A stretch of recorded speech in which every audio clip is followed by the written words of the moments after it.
la Direction générale des recettes de Kinshasa a lancé plusieurs communiqués, campagnes motorisées pour attirer l'attention des assujettis, personnes physiques et personnes morales, afin de leur permettre de s'acquitter de leurs obligations fiscales et non fiscales au plus tard à la date butoir conformément aux textes légaux et réglementaires régissant la matière par la vulgarisation des dispositions de contenu des arrêtés signés au 7 décembre 2023 par son Excellence, Monsieur le ministre provincial des Finances et publiés au journal officiel.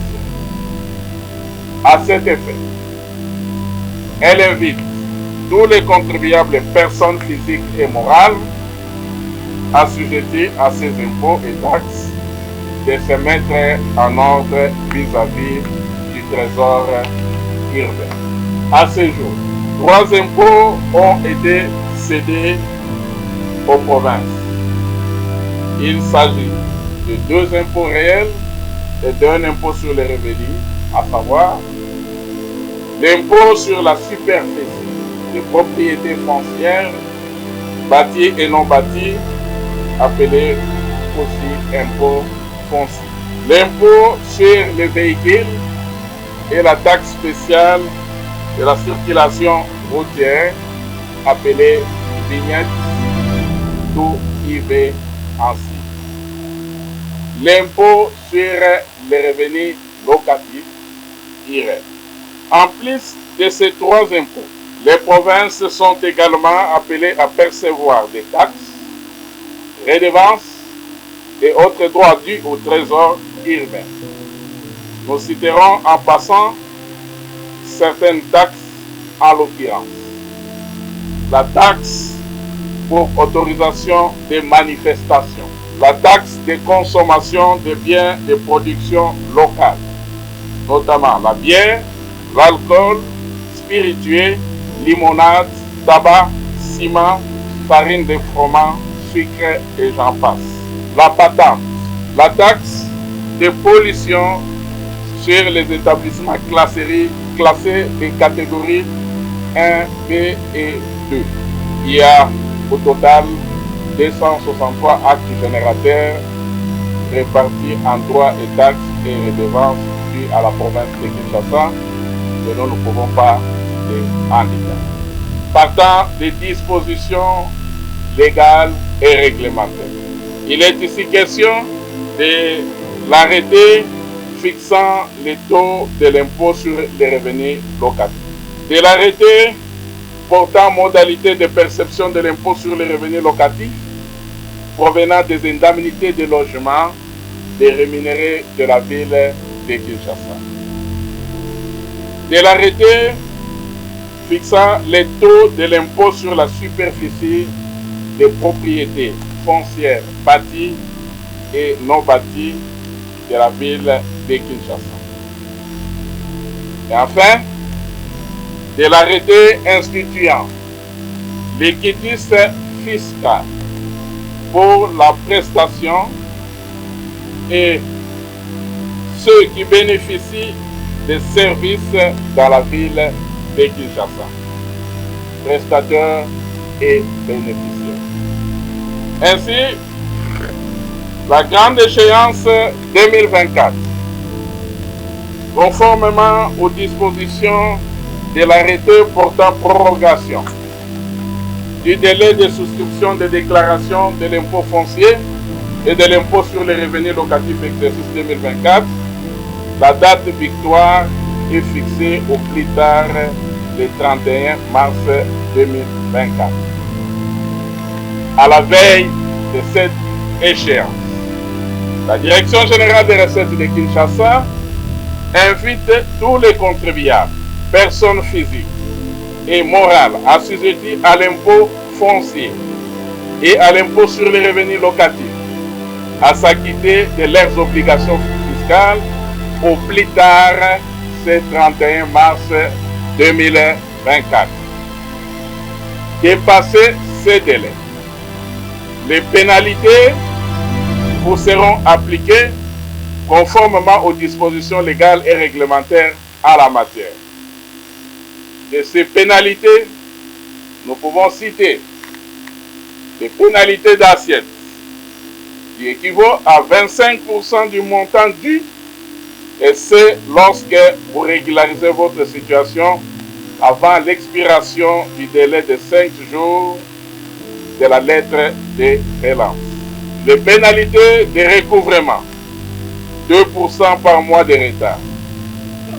Ainsi, vous êtes tenu de déclarer sur support papier ou en ligne via l'application IDGRK, notre site web www.idgrk.com et de payer dans le compte Ville de Kinshasa, receveur des recettes fiscales ouvert en le livre des banques partenaires, et d'amener une copie de l'attestation de paiement à l'administration fiscale pour qu'un récépissé acquise réception de la déclaration vous soit délivré. Sont également soumis à cet exercice, en sus de personnes morales, les grandes personnes physiques gérées par la direction des impôts provinciaux et locaux, ainsi que les autres personnes physiques gérées par la direction des recettes de Gombe, de Limete et de Ngaliema dans sa partie nord. Par contre, les personnes physiques habitant les autres communes de la ville de Kinshasa et qui sont prises en charge par les directions des recettes et les centres de recettes peuvent effectuer une déclaration soit sur support papier ou soit par voie électronique. Si elles déclarent sur support papier, elles doivent retirer le formulaire de déclaration auprès des services de la DGRK disséminés à travers les 24 communes et de procéder au paiement auprès des institutions bancaires indiquées. Avantage de la télédéclaration par rapport au support papier et à la procédure traditionnelle. Il s'y est de relever ce qui suit. La liaison de la chaîne des recettes en temps réel. Pas besoin de se déplacer. La déclaration en toute sécurité. La déclaration faite 24 heures sur 24. La déclaration à la portée des mains. Lutte contre l'écoulage des recettes. Pas de contact physique entre la assujettie et l'agent du fisc.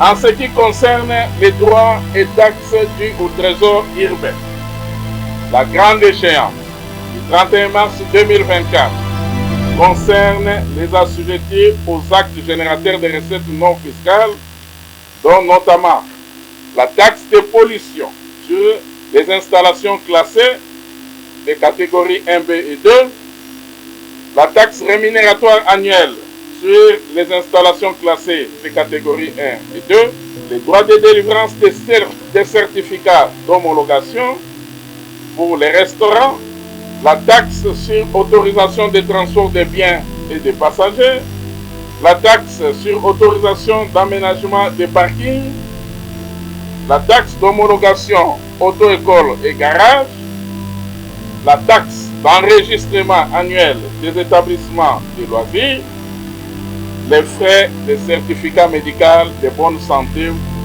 pour le personnel des établissements classés, la taxe sur les actes notariés, la taxe d'identification annuelle du personnel et des sociétés de gardiennage et certaines autres taxes à échéance annuelle, semestrielle ou trimestrielle. Il sera important de parler de la manière dont il faut déclarer les droits, taxes et redevances. Ceci se fait en 4 étapes. Première étape, contacter les services d'assiette, division urbaine, ou les services communaux, selon les cas, pour remplir les formalités des opérations de constatation et de liquidation en vue de l'obtention de la note de calcul.